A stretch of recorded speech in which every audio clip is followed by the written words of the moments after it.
When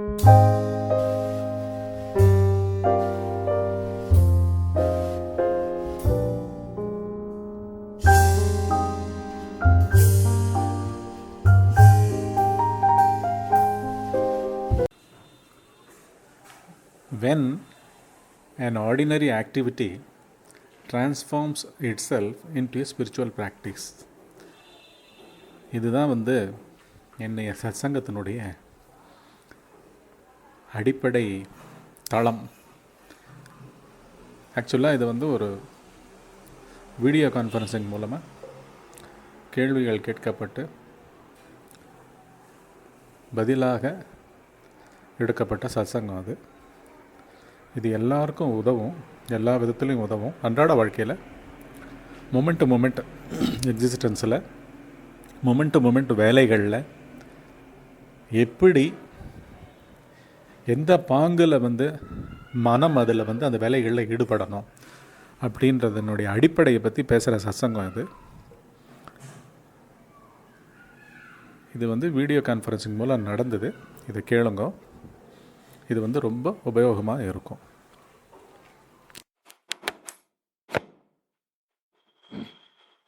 நேற்றுக்கு கேட்ட நீ, அதாவது ஒரு வேலையில ஆழ்ந்து இருக்கிறதும் சாதகமும் ஒன்னான்னு கேட்டேன். கரெக்டா?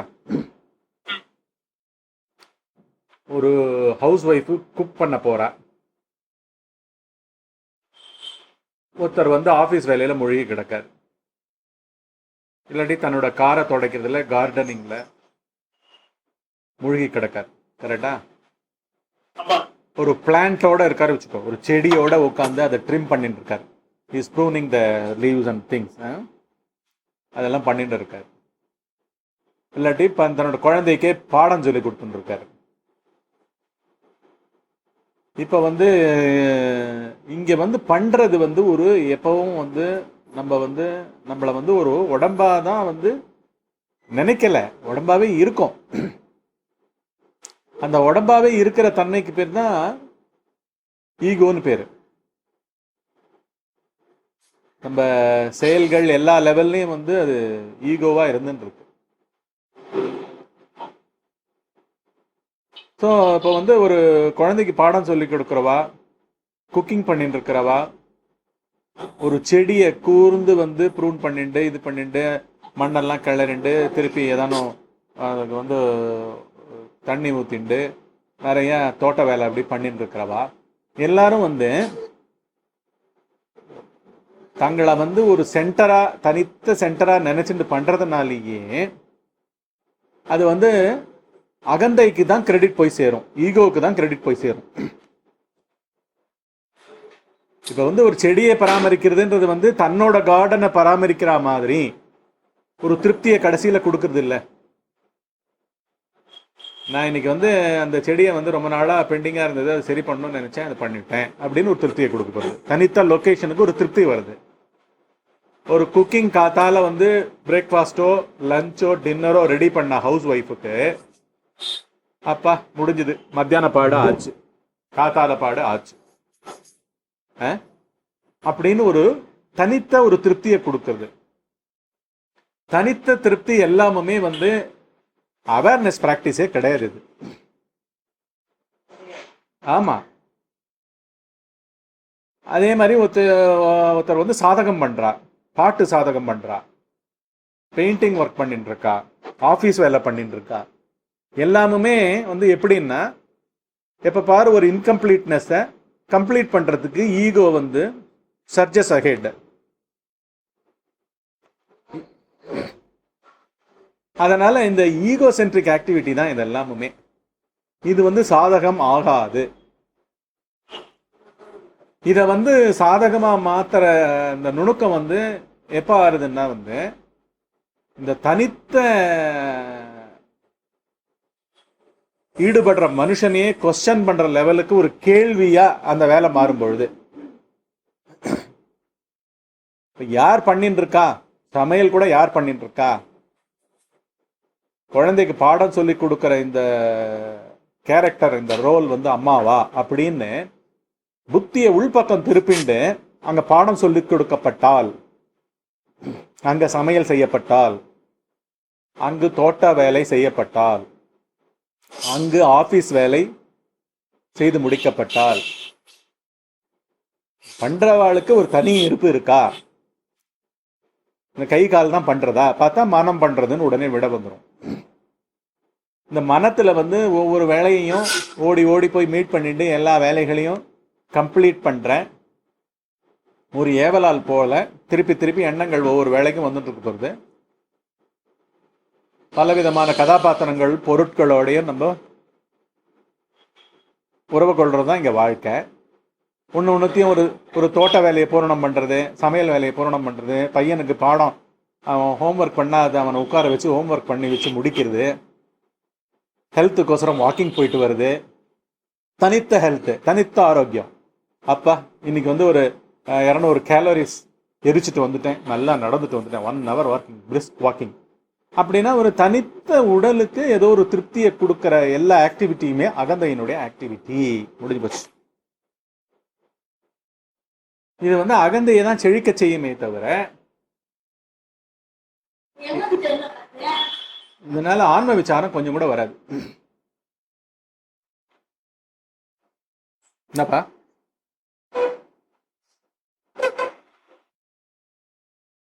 இதனால ஆன்ம விசாரம் கொஞ்சம் கூட வராது.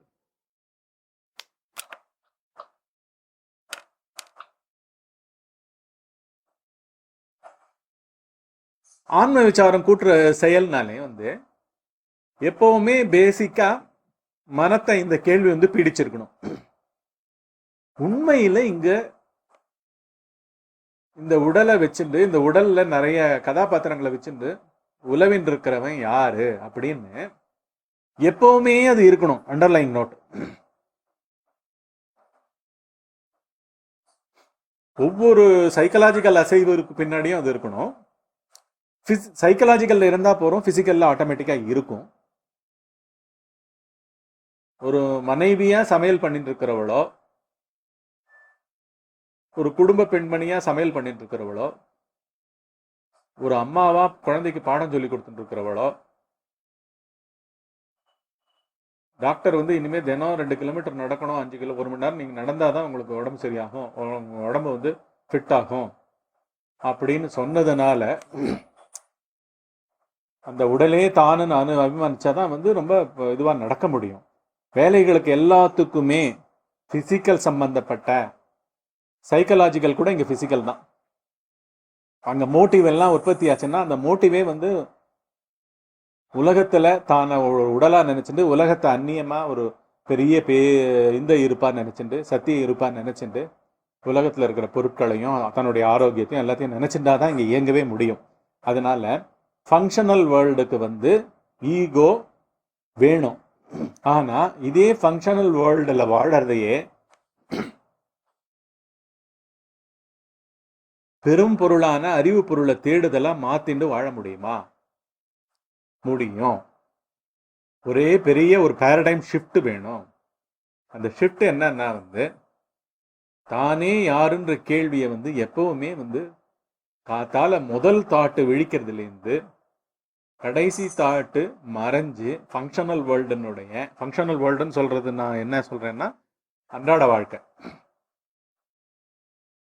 அன்றாட வாழ்க்கையினுடைய அனைத்து இதுவும் தணிஞ்சு முடிகிற வரைக்கும் ஃபங்க்ஷனல் வேர்ல்டு அது. அந்த ஃபங்க்ஷனல் வேர்ல்டுக்கு வந்து ஈகோ இல்லாம நடக்காது. அதனால உடல் மாட்டுக்கு செயல்பட்டு இருக்கட்டும். உடல் வந்து குழந்தைக்கு பாடம் சொல்லி கொடுக்கட்டும். இதுல வந்து நம்ம வந்து ஆன்ம விசாரம் உள்ள பண்ணிண்டே வந்து ஒரு குழந்தைக்கு பாடம் எடுக்கிறது எப்படி, இந்த கன்ஃபியூஷனே வர்றதுக்கு சான்ஸே கிடையாது. அதுதான் வந்து நார்த்தில் ஜெய்ப்பூர் அந்த சைடு ராஜஸ்தான்லலாம் வந்து 5 கிலோமீட்டர் 6 கிலோமீட்டர்லேருந்து தண்ணி எடுத்துட்டு வருவாங்களாம். ஒரு குடமோ 2 குடமோ பூரா தண்ணியை நிரப்பி தலைமையில வச்சுட்டு இருப்பாங்களாம். இடுப்புல ஒரு குழந்தை இருக்குமா. 10 லேடிஸ் இந்த மாதிரி வந்து 2 கிலோமீட்டர் 3 கிலோமீட்டருக்கு போய் தண்ணியை எடுத்துட்டு பேசிண்டே வேற வருவாளாம். ஸோ மேலேருந்து தண்ணியும் ஒரு பொட்டு செதறாம அங்கேயும் பேலன்ஸ் இருக்கு, குழந்தைய கவனிச்சுக்கிறதும் விட்டு போகல, இவாளுடைய பேச்சு சைக்கலாஜிக்கல் கண்டினியூட்டியும் விட்டு போகல. இது எல்லாமுமே மேலுக்கு நடந்துட்டு இருக்கு. மேல், இது எல்லாமுமே மேல். உடம்பு வந்து மேல், எண்ணங்கள் மேல், உணர்ச்சிகள் மேல்.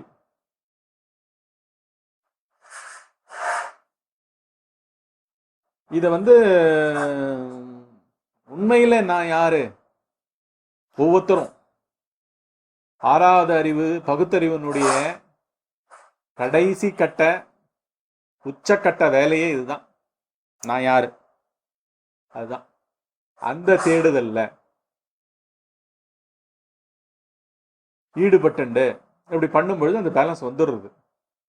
எப்படின்னா, பையனுக்கு பாடம் சொல்லி கொடுத்துட்டு இருப்போமே தவிர நம்மள உள்ள பார்த்துட்டே இருப்போம். அந்த உள்ள பார்க்கறதுன்றது வந்து புத்தி உள்பக்கம் திரும்பியே இருக்கும். புத்தி உள்பக்கம் திரும்பி திரும்பி இருக்க இருக்க தன்னுடைய மூலத்தை நோக்கி இருக்க இருக்க என்ன ஆகுதுன்னா, எல்லா வேலைகள்லயும் எஃபிஷியன்சி வருது. ஃபர்ஸ்ட் நீங்க வந்து உங்க உடம்புனுடைய பெரிஃபெரியை விட்டு வெளியில அவேர்னஸ் வெளியே போகாது. இதுதான் நான் வந்து மெடிடேஷன்லயும் திருப்பி திருப்பி எம்பசைஸ் பண்றதே அதுதான். கம்மிங் பேக் நான் சொல்றதே என்னன்னா, யாரு எங்க உள்ள வந்து சேர போறா, அது வந்து ஒரு இடம் கிடையாது. ஏன்னா திருப்பி வந்து உடம்பு தான் இடம். எல்லாத்துக்கும் மூலமா இருக்கிறதே உடம்பு தான். பிசிக்கல் உடம்பு தான். பிசிக்கல் உடம்ப உள்ளும் புறமுமா வியாபிச்சிருக்கிறது மனம். மனம்னா சாதாரணமா இது வரைக்கும் நினைப்பு என்னன்னா, மனம்னு எங்கேயோ வந்து வந்துட்டு போற மாதிரி எல்லாம் நம்ம நினைச்சிட்டு இருக்கோம். அப்படி இல்லை. தூங்கும் பொழுதும் நம்மளை என்வலப் பண்ணி அந்த அறியாம இருட்டா ஒன்னும் தெரியாததா இருக்கிறதும் மனம்தாங்க. ஒன்னும் தெரியாதவனா எப்பேற்பட்ட ஒரு கொடுங்கோலனும் வந்து அங்க வந்து தூங்கும் பொழுது பிரம்மமயமா இருக்கான், ஏகமா அறிவு சுரூபமா இருக்கான். ரொம்ப கிரிமினல்னு சொல்லப்படுறவனும் அங்க அறிவு சுரூபமா இருக்கான். அதே மாதிரி படிச்ச மேதாவியும் ஒரு நோபல் சோல், விழிப்புலக வாழ்க்கையில ஒரு பெரிய செயின்ட், ஆரிய ஞானி அப்படின்னு வச்சுக்கோ, அவரும் வந்து பிரம்மஸ்வரூபமா இருக்கார். பார்வையில தான் இங்க வந்து வித்தியாசம். அவ வந்து எதையோ பார்த்துட்டா,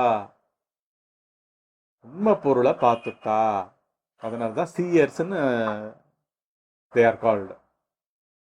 They saw something, they have seen something. அவளுடைய செயல்களுக்கும் தன்னை உடம்பாவும் மனசாவுமே நினைச்சு இயங்கிட்டு இருக்கிறவாளுக்கும் இருக்கிற வித்தியாசம் தான் வந்து ஆன்ம விசாரம். அவளுடைய செயல்கள் வந்து உலகத்தில் அவ உடம்பு இருந்தாலும், அவ உலகத்தை பத்தி பேசினாலும், இந்த உலகம் உடம்பு ரெண்டுத்தையும் தாண்டி இருக்கிற பேரிருப்புலயே அவ இருக்கா, சத்து இருப்புலயே இருக்கா. இது உண்மை அன்றுன்ற ஒரு நிச்சயத்தோட அவ இருக்கா. அதாவது வந்து ஒரு விருந்துக்கு போன கெஸ்ட் வந்து, நம்ம விருந்துக்கு வந்திருக்கோம், நம்ம ஹோஸ்ட் கிடையாது அப்படின்றது எவ்வளோ சந்தேகம் இல்லாமல் தெரியுமோ, அதே மாதிரி ஒரு டிராமால நடிக்கிற ஒரு கதாபாத்திரம் வந்து, நான் இப்ப ராஜா, உண்மையா ராஜா கிடையாது, நான் வெறும் வேஷம் தான் போட்டிருக்கேன் அப்படின்றது எப்படி தெரியுமோ, அந்த மாதிரி விழிப்பு நிலை வாழ்க்கை பூரா வந்து ரோல்கள் வந்து ஒரு லொகேஷன் இருக்கிறதுனால ஆட்டோமேட்டிக்கா வந்துடுத்து, அதனால அதை பண்ணிட்டு இருக்கேன் அப்படின்ற மாதிரியே தான் வாழணும். இதுதான் வழிமுறையே. இதுதான் வந்து ட்ரூ லிவிங்.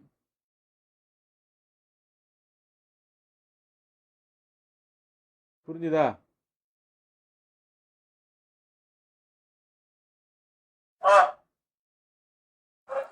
அதாவது வந்து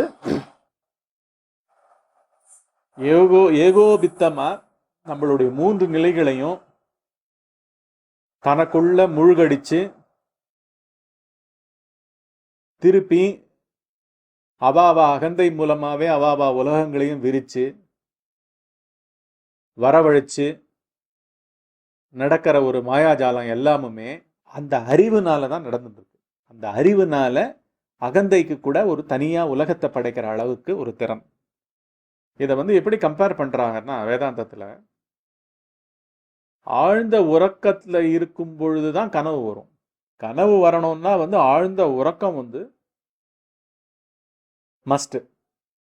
எப்படி தியேட்டர்ல படம் பார்க்கணும்னா கம்ப்ளீட் இருட்டு மஸ்டோ, தன்னுடைய இருப்பு கூட தெரியக்கூடாது, அந்த அளவுக்கு இருட்டு வந்து அங்க முழுகடிச்சிருக்கணும் ஹோல் தியேட்டரை. 2000 பேர் உட்கார்ந்துட்டு இருக்கிறவளை இல்லாத அளவுக்கு கம்ப்ளீட் பிச் டார்க் அங்கே உருவாக்கி அதுக்குள்ள ஒளிக்கற்றைகள் மூலமா எப்படி ப்ரொஜெக்ட் பண்ணி படம் வந்து தத்ரூபமாக தெரிகிறதோ அதை போல ஆழ்ந்த உறக்கம் வந்து கனவு காண்றதுக்கு மஸ்ட்டு. ஆழ்ந்த உறக்கத்தில் இருக்கும் பொழுதுதான் திடீர்னு பவர்ஃபுல்லாக இருக்கிற வேக்கிங் ஸ்டேட்னுடைய கான்ஷியஸ் ஆக்டிவிட்டிலேருந்து அங்கே எக்ஸ்பிரஸ் பண்ண முடியாமல், விழிப்பு நிலையில் எக்ஸ்பிரஸ் பண்ண முடியாமல் தவிக்கிற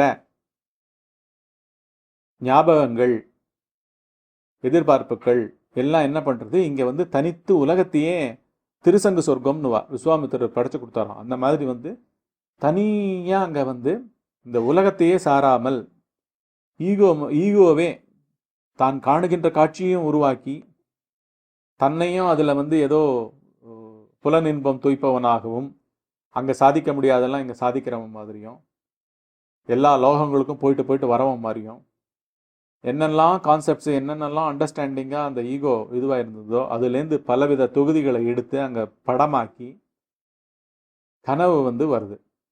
அந்த கனவுக்கு முன்னாடி நிலை வந்து ஆழ்ந்த இருட்டடிப்பு போல ஒரு ஆழ்ந்த உறக்கம் இருந்தாகணும். அப்படி ஆழ்ந்த உறக்கம்னு சொல்லப்படுற ஒண்ணுமே தெரியாத தன்மை, ஒரு தனியிருப்பே அற்ற தன்மைக்கே ஒரு கனவு வாழ்க்கையை உற்பத்தி பண்ண முடியும்னா ஈகோவுக்கு ஏன் வந்து இந்த உலகத்தை உற்பத்தி பண்ண முடியாது? இதுதான் வந்து வேதாந்தத்தினுடைய அடிப்படை. அதாவது உடம்போட இருக்கோம். இப்போ இங்க விழிப்பு நிலையில எல்லாரும் ஒவ்வொருத்தரும் என்ன நினைச்சுட்டு இருக்கோம், அந்த பெயராகவே வாழறோம், அந்தந்த டெசிக்னேஷன்ஸாகவே வாழறோம், அந்தந்த கதாபாத்திரங்கள் ரோல்களாகவே வாழறோம். அப்படின்னா நான் வந்து ஒரு ஒரு வீட்டில் நான் வந்து அம்மான்னு என்ன நான் சொன்னேன்னா ஆட்டோமேட்டிக்காக வந்து விதவிதமாக எனக்கு வந்து எல்லா உறவுகளும் அங்கே சங்கமிச்சிடும். மனைவின்னு சொன்னேன்னா அங்கே சங்கமிச்சிடும். எந்த ஒரு ரோல் மேலேயும் எல்லா ரோலும் வந்துடும். ஒரு குழந்தை பிறந்த உடனே அது பெண் குழந்தையா இருந்தால் அது அம்மாவும் கூட பிறக்கிறா. ஏன்னா கல்யாணம் ஆச்சுன்னா அவளும் ஒரு குழந்தைய பெற்றுப்பா. அதனால வந்து அங்கே அம்மா பிறக்கிறா, மனைவி பிறக்கிறா, சிஸ்டர் பிறக்கிறா, ஒரு ஹியூமன் பீயிங் பிறக்கிறது அப்படின்னு வந்து ஏகப்பட்ட இதெல்லாமே சத்தங்கள். ஆனால் ஒரே ஒரு ஒரு ஆளை தான் அது குறிக்கிறது. இங்கே வந்து தோன்றாத, அழியாத, மாறாத, கரையாத, நனையாத அப்பேற்பட்ட ஒரு அறிவிருப்பு வர்ணிக்க வார்த்தையே இல்லை. ஏன்னா அது வந்து ஒரு உருவத்துக்கு வந்தா வர்ணிச்சுடலாம். உருவத்துக்குள்ள இருந்தா அததான் வந்து உருவமற்றத உருவத்துக்குள்ள கொண்டு வந்து மனிதன் வந்து அது மேல எல்லாத்தையும் ஏற்றி அந்த மெய்யிருப்பினுடைய அனைத்து தன்மைகளையும் அது மேல ஏற்றி பண்றது தான் வந்து இந்த எல்லா விதமான மதத்துல இருக்கிற அமைப்புகளும், முக்கியமா கோவில்கள்ல இருக்கிற அமைப்புகள்லாம் வந்து அதுதான். கோவில்ல செலிப்ரேஷனே, திருவிழாக்களே 6 கால பூஜைகள் நடக்கிறதும், ஒவ்வொரு நாட்கள் நல்ல நாட்களுக்கும் ஒவ்வொரு நாளையும் தேர்ந்தெடுத்து அதை வந்து ஒவ்வொரு மூமெண்ட்டையும் வந்து பகுத்து செலிப்ரேட் பண்ணுறாங்கல்ல. கேலண்டரில் பார்த்தீங்கன்னா எல்லா நாட்களுக்கும் ஏதோ ஒரு சிறப்பும் இதுவும் இருக்கும், மேன்மையும் இருக்கும், சமநோக்கு நாள் இருக்கும், இல்லாட்டி கீழ் நாள்னு இருக்கும். அம்புக்குறி போட்டுப்பா. அந்த அளவுக்கு வந்து நாளை கூட இங்கே வந்து பகுத்து வச்சுட்டா. ஏன்னா வந்து தோன்றியவைகளில் எல்லாம் இருக்கு. தோன்றியவைகளில் ரெண்டும் கலந்து கிடக்கு. அதாவது குட்டும் இருக்கு, பேடும் இருக்கு, நியூட்ரலும் இருக்கு, பாஸும் இருக்கு. நியூட்ரல் மொத்தம் இல்லை, PAUSEயும் இருக்கு, ஒன்றுமற்ற தன்மையும் இருக்கு. எல்லாமே இங்க இருக்கு. எல்லா லெவல்லையும் அறிவு வந்து இங்க வெளிப்பட்டு இருக்கு. புரியுதாப்பா? ஸோ இங்க வந்து விழிப்பு நிலை பூரா விக்கிரகம் போல உயிர்ப்போட இருக்கிற நம்மையே நம்ம யாருன்னு ஒரு புத்தியை திருப்பி வச்சு கேள்வியாவே வாழ்க்கைய கேள்வின்னா இது வந்து கேட்டுட்டே வார்த்தைகளா மாற்றி கேள்வியா கேட்டுட்டு இருக்க போறது இல்லை, பார்த்துட்டே இருக்க போறோம். அப்படி பார்த்துட்டே இருக்கும் பொழுது நடக்கிற கர்மாக்கள் எல்லாமுமே செழுமை பெறுறது வேற. ஏன்னா அட்டென்ஷன் வந்து சமையலை தவிர வேற எங்கேயும் போகாது. ஒரு காய்கறியை நறுக்கி முடிச்ச உடனே உள்ள திரும்பிடுவோம். எங்க திரும்பிடுவோம்? அந்த கேள்விக்கு திரும்பிடுவோம். அது கேள்வி கிடையாது, ஆக்சுவலா நிற்றல், பார்த்தல், முடித்தல், எப்படி வேணா சொல்லலாம். பொய்யை முடித்தல்னு எடுத்துக்கலாம். முடித்தல்னா எதை முடித்தல்னா பொய்யை முடித்தல், எண்டிங் த ஃபால்ஸ். இதுதான் வந்து right way of attending the waking state. Priority வந்து அந்த நிற்றலுக்கு தான் வேணும் இங்கே. அதுக்கு தான் மெடிடேஷன்லாம் என்ன பண்ணுறேன், ஒரு மணியை வந்து யூஸ் பண்ணியிருக்கேன். சும்மா அது ஒரு சாக்கு, அவ்வளோதான். அதில் வந்து கடிகார சத்தம் கூட கேட்கறது போல் இருக்கு மைல்டா. எல்லாமே சாக்கா யூஸ் பண்ணிக்கோங்க, அவ்வளோதான். யூஸ் பண்ணிக்கணும். எதுவும் வெளியில வர்றது எல்லாமே புலன்கள் மூலமா. கள்ள புலனைந்தும் காயா மணி விளக்குன்னு என்ன சொல்றாரு? கண்ணால நான் உன்னை பார்க்கும் பொழுது, கண்ணுன்றது ஒரு புலன். ஆக்சுவலா அந்த ஒளியை பார்க்கக்கூடிய திறன் வந்து இந்த கண்ணுக்கு உண்டா அப்படின்னு பார்த்தா கண்ணு பார்க்கல. பின்னாடி இருக்கிற சுட்டறிவு மூலமா தான் நம்ம அதை பார்க்குறோம். சுட்டறிவுல இது வந்து தீபம் அப்படின்றோம், இதை வந்து டியூப் லைட்டுன்றோம், இதை சோடியம் வேப்பர் லைட்டுன்றோம், இதை வந்து நியான் லைட்டுன்றோம், என்னென்னவோ சொல்றோம். இது விதமான விஞ்ஞான கண்டுபிடிப்புகளுக்கு ஏற்ற மாதிரி அதுக்கு பெயர்கள்லாம் இருக்கு. பெயர்கள் முக்கியம் இல்லை, ஆனா அது ஒளி. அந்த ஒளியை பார்க்கும் திறன் இந்த ஊனக்கண்களுக்கு உண்டா? அது மூலமா பார்க்கறோமே தவிர அதுவா பார்க்கறது, அது பார்க்கல. உள்ள இருக்கிற அறிவு பார்க்கறது, புத்தி பார்க்கறது. ஸோ எல்லாமே கடைசியில போய் ரிசால்வ் ஆகி சங்கமிக்கிற இடம் எதுன்னு பார்த்தீங்கன்னா பேரறிவு தான். எல்லா புள்ளியிலையும், எல்லா உடல்கள் தோறும், எல்லா புலன்கள் தோறும் சுடர் விட்டுன்னு இருக்கு. ஸோ விழிப்பு நிலை வாழ்க்கையை பூரா ஒருவர் தான் பார்த்தாலும் பார்க்க வைக்கப்படுகிறோம்ன்றத நல்லா புரிஞ்சுட்டு, இந்த உடல் பார்க்க வைக்கப்படுகிறது, இந்த உடல் கேட்கும் தன்மையை பெற்றிருக்கிறது அப்படின்ற அதிஷ்டான உண்மையோட எப்படி இங்க வாழ முடியாம போயிடும். அதை தான் வந்து அந்த தண்ணி குடத்தை, தண்ணி பானையை சுமந்துட்டு போற ராஜஸ்தான் பெண்களுக்கு ஒப்பிட்டு சொன்னேன் நான். அவ தூக்கின்னு போறா, ஒரு இடுப்புல குழந்தை, அவளுடைய பேச்சும் குறையல, 10 பேரும் திரும்பி பேசிட்டே போறா, மேல தண்ணியும் தழும்பல, எல்லாம் சிங்க்ரனைஸ் ஆயிட்டுதா இல்லையா? இங்க வந்து பரம்பொருள்ன்ற ஒரு பேரறிவுக்குள்ள புத்தி திரும்பி இங்க விழிப்பு நிலை வாழ்க்கையை அட்டன் பண்ணோம்னா அதுதான் highest way of attending a particular work also. இது பேர் தான் நைஷ்காமிய கர்மம்னு பேர். இப்ப வந்து செயல் முக்கியம் இல்லை. சமையலை பண்ணி முடிச்சா கூட அப்பாடா டியூட்டி முடிஞ்ச மாதிரி நினைச்சுக்கிறோம். அதே பரம்பொருள்ல இருந்துட்டு பண்ணி முடிச்சோம்னா எப்படி ஆகும்? அது இந்த பண்ணும் திறன் வந்து எங்கேருந்தோ வந்துட்டு இருக்கேன். ரொம்ப நுட்பமா வந்து சமையலை பார்த்து தானே பண்றோம், நம்ம அறிவு தானே பண்றது. கை கால்கள் கண்களை இயக்கி அந்த சமையலை செய்வது வந்து அறிவு தானே. அதுல வந்து அந்த டேஸ்ட் ஒன்னுத்தையும் ருசித்து அதை தானே அந்த சிவவாக்கியர் வந்து பாட்டும் பாடுறாரு. நட்ட கல்லை சுற்றியே 4 புஷ்பம் சாற்றியே சுற்றி வந்து முணுமுணுத்து சொல்லும் மந்திரம் ஏதடா, நட்ட கல்லும் பேசுமோ நாதன் உள்ளிருக்கையில் சுட்ட சட்டி சட்டுவம் சுவைக்கறி அறியுமோ. நம்ம வந்து வானலியோ கடாயோ வச்சு அந்த காயை வந்து வதக்கின்னு இருந்தோம்னா அந்த வானலிக்கா தெரிய போறது அந்த டேஸ்ட்? நான் தானே மூமெண்ட் அதுல ஃப்ளேவரையும் இதையும் சேர்த்து வதக்கி என் நாக்குக்கு சுவையா எடுத்துட்டு போய் சாப்பிடுற ஆகாரத்தை சுவை மிக்கதாக்கி பிடிச்சு சாப்பிடும்படி, ரசிச்சு சாப்பிடும்படி பண்ணிக்கிறது அந்த மனித அறிவு தானே. ஸோ அறிவுக்கு தான் எல்லாமே வந்து சாப்பாடா போய் முடிகிறது. இங்க வந்து தோன்றி இருக்கிற பொருட்கள் எதுக்குமே வந்து சென்டர் இல்லை, அவைகளுக்கு சுவை கிடையாது. ஒரு பழத்துல இருக்கிற இனிப்பு சுவை, மாம்பழத்துல இருக்கிற இனிப்பு சுவை மாம்பழத்துக்கே தெரியாது. அது இந்த கான்சியஸ்னஸ், ஆறாவது அறிவான பகுத்தறிவு கொண்ட பக்குவம் அடைந்த மனித பிறப்பா கிடைச்சிருக்கிற பகுத்தறிவுக்குத்தான் அதை வந்து ஒவ்வொரு மாம்பழத்தையும் எவ்வளவு நம்ம வகைப்படுத்தி வச்சிருக்கோம். ஒன்று வந்து பங்கனப்பள்ளி டேஸ்ட்டு, இன்னொன்று வந்து ருமானி டேஸ்ட்டு, ஒன்று வந்து ஒவ்வொரு மாம்பழம் சொல்கிறோம் இல்லையா, மல்கோவான்றோம், நீலம்ன்றோம், என்னென்னவோ பேர்கள் கொடுத்து சுவைகளில் அவ்வளோ ரெசிபீஸ், எவ்வளோ ரெசிபீஸ். எந்த ஒரு புலனை எடுத்துக்கோ அத்தனை புலன்கள்லையும் நுணுக்கம் நுணுக்கம் நுணுக்கம். அப்புறம் பாட்டு ஞானம், ஸ்வர ஞானம், ஆலாபனை அப்படின்னு 5 புலன்களினுடைய தாண்டவம் தானே அது. ஸோ இது எல்லாமுமே வந்து உண்மையில வந்து எங்கே இருந்து தோன்றுகின்றன, அதை வந்து ஒரு ஆளா மாத்தாம எனக்கு தோன்றுகிறதுன்னு சொல்லாமல், அப்படி வந்து அந்த வேலைகளை, அந்த கலைகளை ஒவ்வொரு நிமிஷமும் விழிப்பு நிலையில அட்டன் பண்ணினா அப்ப அந்த கலைகளும் மிளரும், வேலைகளும் ஹையஸ்ட் சென்சிட்டிவிட்டியில ஹையஸ்ட் கோர் இதுல செய்யப்படும், பர்ஃபெக்டா நடந்தேறும். ஆன்ம சாதகம்ன்றதும் இதுதான்.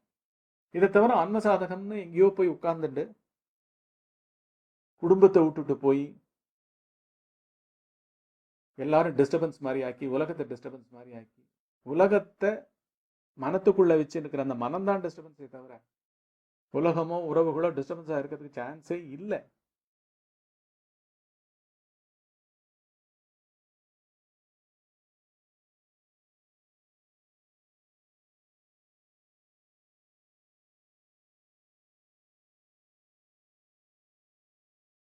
கட்டாயம் ஒவ்வொருத்தரும்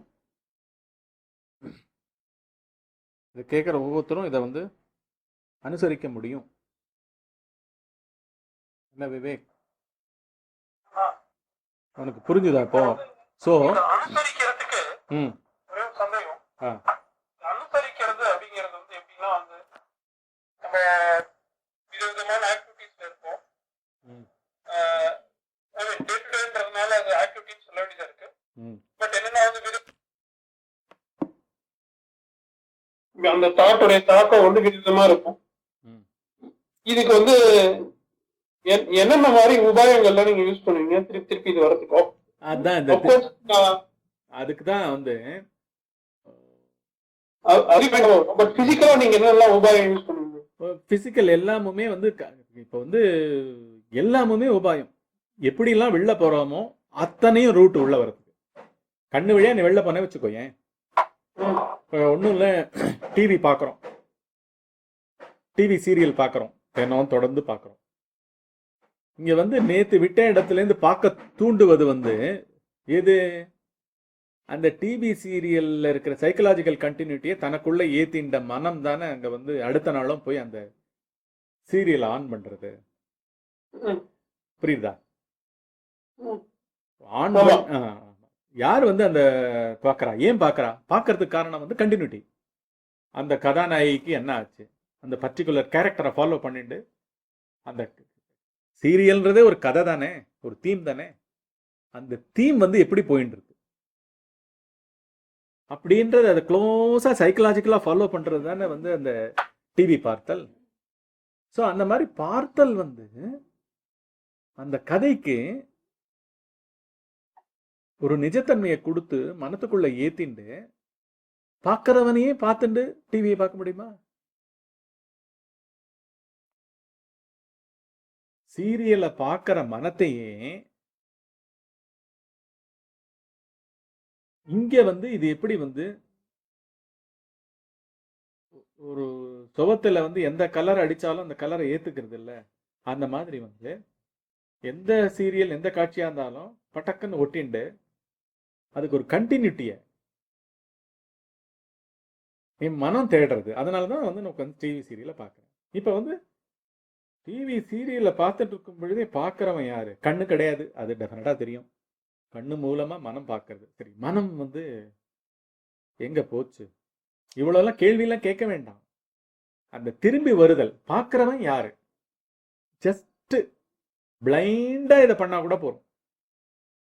புரியுதா? பிளைண்டா பண்ணா போறோம். இனிஷியலா இப்படிதான் இருக்கும். ஆரம்ப காலத்துல ஆன்ம விசார சாதகம் இப்படிதான் இருக்கும். பிளைண்டாவே பண்ணணும். சைக்கிளை ஓட்டின்னு இருக்கோம்னா உடம்பு மூலமா வந்து சைக்கிள் ஓட்டப்படுகிறது. உண்மையா அந்த ஞானம் எங்க ஏறி இருக்கு?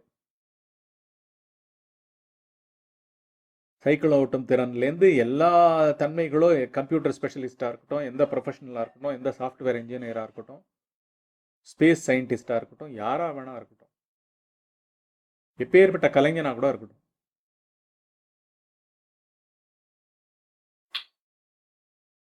அதை பண்ற ஸ்தலம் எதுன்றது சும்மா பெருமனே ஒரு ஒரு ஒரு ஒரு ஒரு ரவுண்டு வந்து வெளியில போனோம்னா அடுத்த ரவுண்டு ஃபியூ மொமெண்ட்ஸ்ல இங்கதான் வந்து மெடிடேஷன் வந்து ஹெல்ப் பண்ண ஆரம்பிக்கிறது. மெடிடேஷன் என்ன பண்றோம்? நம்ம 5 புலன்களையுமே மூடிக்கிறோம். ஆழ்ந்த உறக்கத்துல படுத்து கிடக்கும், தூங்குறோன்றது கூட தெரியாம பேருதான் தூக்கம். இங்க வந்து கண்களையும் மற்ற புலன்களையும் அடக்கிண்டு உள்ள வெறும் மனத்தோட இருக்கும். அதுதான் மெடிடேஷன்.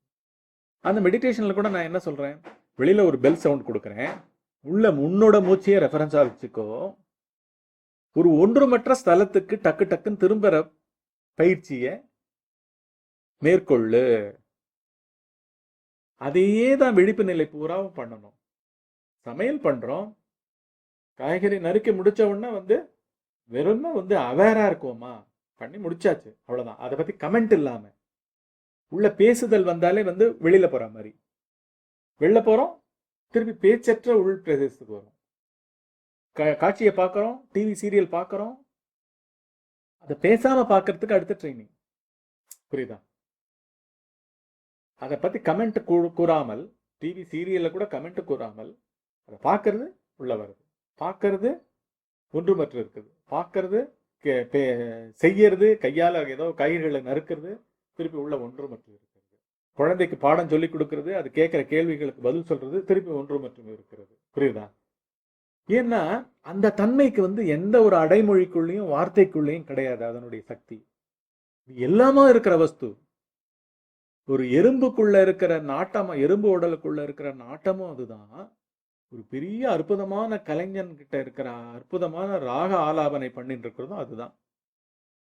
எங்கேயோ கோடிக்கணக்கான லைட் மில்லியனியர் சபைக்கு பின்னாடி இருக்கிற ஒரு ஏதோ ஒரு கிரகத்திலேயோ ஸ்டார்லயோ நெருப்பா வெளில வந்துட்டு இருக்கிறதும் அதுதான். எல்லாமே அதுன்னும் போது நீ எப்படி திரும்பி வந்தாலும் நீ பண்றது எல்லாமே டிஃபால்ட்ல வெளில போறதுதான் நம்ம பண்றது. அங்கேருந்து இம்மீடியட்டா ஒன்றுமற்ற ஸ்தலத்துக்கு வர முடியுமா? இவைகளற்ற ஸ்தலம், அவ்வளவுதான். பார்த்துட்டு இருக்கேன்னா பார்க்காதவனா மாறுறது, பேசிட்டு இருக்கேன்னா பேசாதவனா மாறுறது. சமையல் செய்பவளா இருக்கும் பொழுது சமையல் செஞ்சு முடிச்ச உடனே, ஒரு காய்களை நறுக்கி முடிச்ச உடனே உள்ள பேசாம இருக்கிறது. ரொம்ப சிம்பிள். இத வந்து ஈஸியா புரிஞ்சுக்கலாம். இதுதான் வந்து மெடிடேஷன்ல ஒரு ஸ்லைஸ் டவுன் பண்ணி ஒரு 45 மினிட்ஸ் பண்றோம். உள்ள திரும்பி வர பிராக்டிஸா ஆரம்பிக்கிறோம். எங்க போறோம், எதுல தொலைஞ்சோம், எதுல போய் மாட்டின்றோம், எவ்வளவு நேரம் பேசிட்டு இருந்தோம், யார்கிட்ட வந்து போன் பேச ஆரம்பிச்சு மணிக்கணக்கா பேசிட்டு இருக்கோமே, மணிக்கணக்கா இந்த செயலில் ஈடுபட்டு இருக்கோமேன்றது தெரியாமல் பகத்தொகை இல்லாமல் போனது போக, இப்ப இந்த செகண்ட் இது புரிஞ்ச உடனே ரொம்ப சர்வசாதாரணமா ஒவ்வொரு மொமெண்ட்லயும், ஒரு மொமெண்ட் வெளில போனா அடுத்த மொமெண்ட் உள்ள பேசாம இருக்குது. ஒரு மொமெண்ட் வெளில போய் தானே பார்வையா பார்த்துருந்தோம்னா அடுத்த மொமெண்ட் பார்க்காதவனாகவும் கேட்காதவனாகவும் உள்ள இருக்கிறது. இப்படின்னு எல்லா அடுத்த டிக்கும். இதுதான் சாதகம் விவேக். இதுக்கு வந்து இது வந்து பவர்ஃபுல். இது என்ன ஒன்றுமற்ற ஸ்தலம்னா, ஆமா ஒன்றுமற்றதுதான் எல்லாமா இருக்கு. ஏன்னா இந்த இந்த பிரபஞ்சம் பூரா நீக்கமர எல்லா புள்ளியிலையும் இது ஜொலிச்சுட்டு இருக்கு. இதுதான் வந்து பேர் அட்டென்ஷன் சொல்றோம். இது வந்து செம்மையா செயல்பட ஆரம்பிச்சதுன்னா இது பேர் நைஷ்காமிய கர்மம்னு பேரு.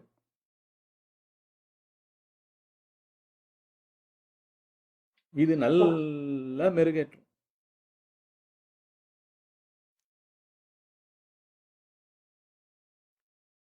ஆக்சுவலா அங்க வந்து ஒரு எங்கேயோ நீ அமெரிக்கால இருந்து பேசிட்டு இருக்க போல் இருக்கு.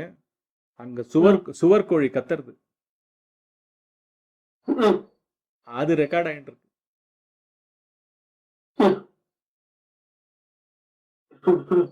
அந்த அந்த சத்தமா இருக்கிறது அதுதான். அவைகளுக்கு தெரியாது, உனக்கு தெரியும். அவ்வளவுதான் வித்தியாசம். ஒவ்வொரு செயல்களா மாறின்னு இருக்கிறவனும் நீதான்னு தெரியும், அவைகளுக்கு தெரியாது.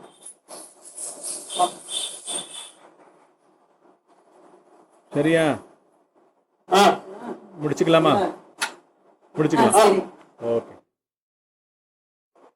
நாளைக்கு சந்திப்போம். ஆ